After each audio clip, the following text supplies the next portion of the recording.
bagi menjadi 3 kelompok ya. Nih kelompok 1 nanti diisi di sana ya. Kelompok 2 dan kelompok 3. Maaf dikasih ke kelompok 3-nya. Di sini kita akan mengerjakan lembar kerja, Bu. Lembar kerja. Saya bagikan ya, Bu Ibu ya. Tadi sudah saya bagikan lembar kerjanya. Nanti ibu-ibu dengarkan. Dengarkan, di sini saya akan membacakan kasus nenek A. Nanti ibu-ibu jawab pertanyaan, diskusikan dulu dengan kelompoknya setelah menyimak contoh kasus atau cerita yang akan saya bacakan ya. Siap mendengarkan ibu-ibu? Siap. Ya. Kasus nenek A. Nenek A berumur 76 tahun. Suaminya meninggal sejak tahun 2004. Ia mempunyai 4 orang anak yang semuanya sudah berumah tangga. Anak nenek A tinggal bersama anak bungsunya yang sudah beristri dan mempunyai anak 2 orang, semuanya laki-laki. Namun saat anak laki-laki nenek tersebut pindah bekerja di luar kota dan pulang ke rumah seminggu sekali, sehingga di rumahnya hanya dengan menantunya dan kedua cucunya. Nah, hanya di rumahnya hanya dengan menantunya dan kedua cucunya si nenek itu ya. Menantunya sering bersikap tidak sopan terhadap nenek A, seperti sering membentak, tidak menyiapkan makanannya ya. Kegiatan nenek sehari-hari menjaga ruko miliknya.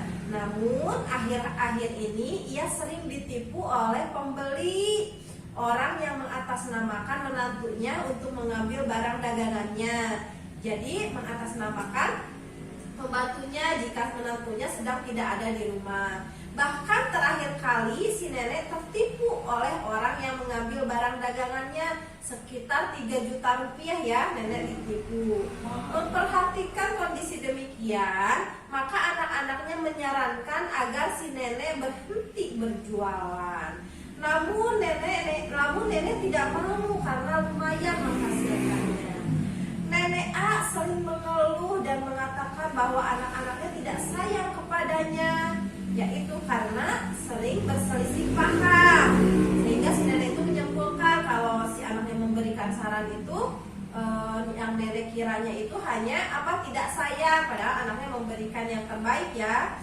Padahal anaknya itu sayang kepada nenek tersebut dengan memenuhi kebutuhan nenek, seperti si anaknya itu sayang dengan memberikan kebutuhannya nenek, seperti membelikannya baju, membawakannya makanan, dan menemani bercerita meski tidak dapat setiap hari ya.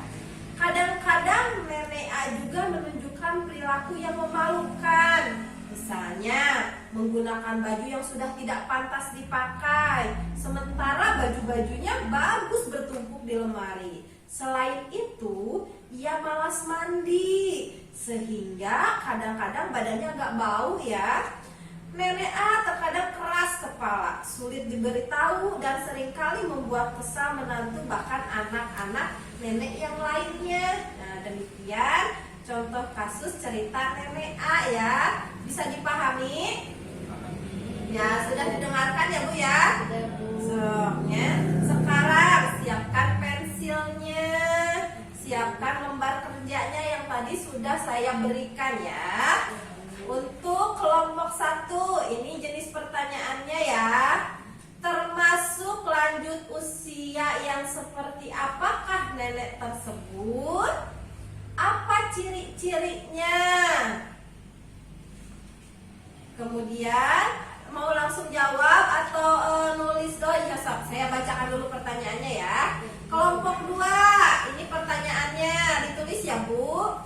Apakah nenek tersebut mengalami kekerasan? Jika iya, kekerasan apa yang dilakukan oleh anak atau keluarganya? Kelompok 3, apa yang dilakukan oleh anak atau keluarga atau orang terdekat jika menghadapi lanjut usia yang demikian? Silahkan berdiskusi dulu Bu, saya berikan waktu 5 menit. Bu Ngariung Bu, seorang anggota kelompok Mesanesna dari hasil hasil cerita yang tadi saya bacakan. Kemudian jawab pertanyaannya ya, berdiskusi. Ya, Bu. Boleh juga menyampaikan pendapatnya, sudah? Sudah Ya. Kelompok 1 mau dibacakan oleh siapa jawabannya? Oleh saya, Bu. Oh iya, Sembu mangga. Yang pertama tadi kan termasuk apa tadi teh, Bu? Lupa lagi. Saya ulang ya pertanyaannya. Termasuk lanjut usia yang seperti apa nenek tersebut? Termasuk lanjut usia yang seperti apa nenek tersebut? Apa ciri-cirinya? Berarti nenek tersebut itu tidak siap ya, Bu, menghadapi masa tuanya, karena mungkin tadi kan ada dari menantunya itu sering dibentak begitu karena mengalami kekerasan verbal, mungkin ya, Bu, masuknya ke dalam perasaan gitu. Oh gitu. Mungkin, Bu, Ya, ya. terima kasih ya.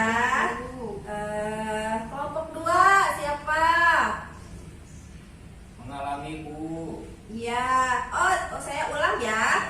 Biar lebih paham, biar lebih jelas. Apakah nenek tersebut mengalami kekerasan? Mengalami, Bu. Iya. Jika iya, kekerasan apa yang dilakukan oleh anak dan keluarganya? Selalu membentak-bentak. Iya. Terima kasih jawabannya. Ada yang mau menambahkan? Saya, Bu. Oh lupa iya, lagi, apa? Berarti nenek tersebut kurang kasih sayang ya, Bu, dari anaknya. Oh iya, iya. Gitu ya, Bu. Iya ya. Kemudian kelompok 3, apa yang dapat dilakukan oleh anak atau keluarga atau orang terdekat jika menghadapi lanjut usia yang demikian? Silahkan. Harus sabar, Bu, Oh iya menghadapinya. betul. Terus?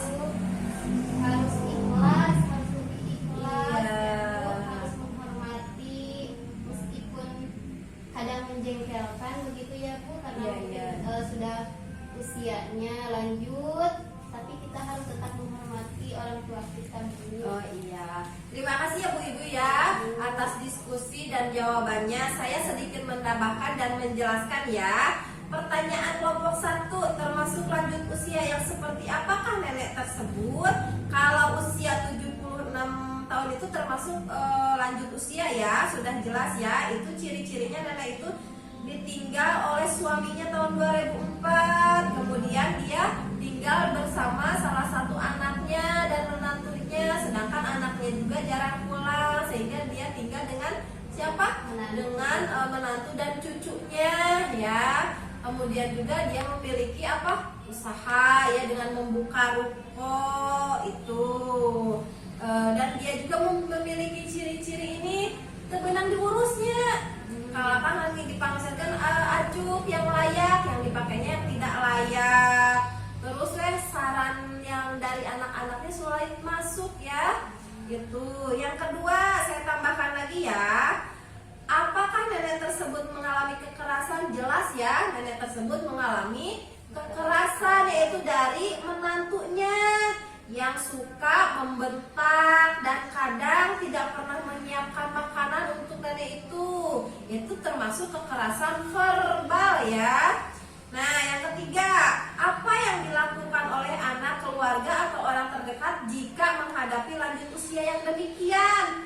Ya, yang pertama, kalau menghadapi nenek-nenek atau lanjut usia itu harus tetap menghormati dan menghargai sebagai orang tua, walaupun menyebalkan, tidak bisa diurus nyamuknya, tapi tetap saja dia sebagai orang tua.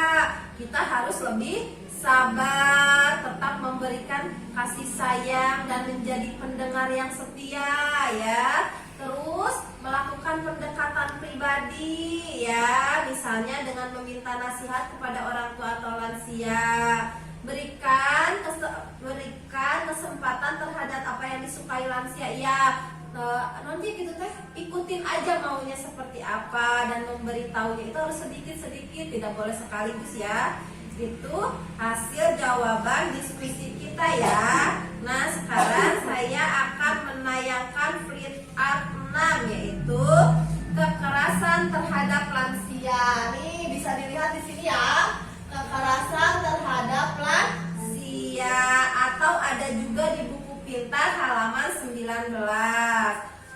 Yang pertama saya akan bacakan dulu ya. Yang pertama saya yang membacakan. Kekerasan dan penelantaran terhadap lansia, yaitu dibagi menjadi 4. Ada kekerasan fisik, kekerasan verbal, emosional, dan finansial. Kekerasan fisik itu apa sih? Kekerasan yang dilakukan sehingga menyebabkan rasa sakit, luka, cacat, atau penyakit. Contohnya tadi, nenek-nenek didorong, nenek-neneknya dicubit, dipukul, atau tidak menyediakan makan dan minum. Itu merupakan contoh kekerasan fisik. Selanjutnya poin 2, kekerasan verbal. Siapa yang mau membacakan?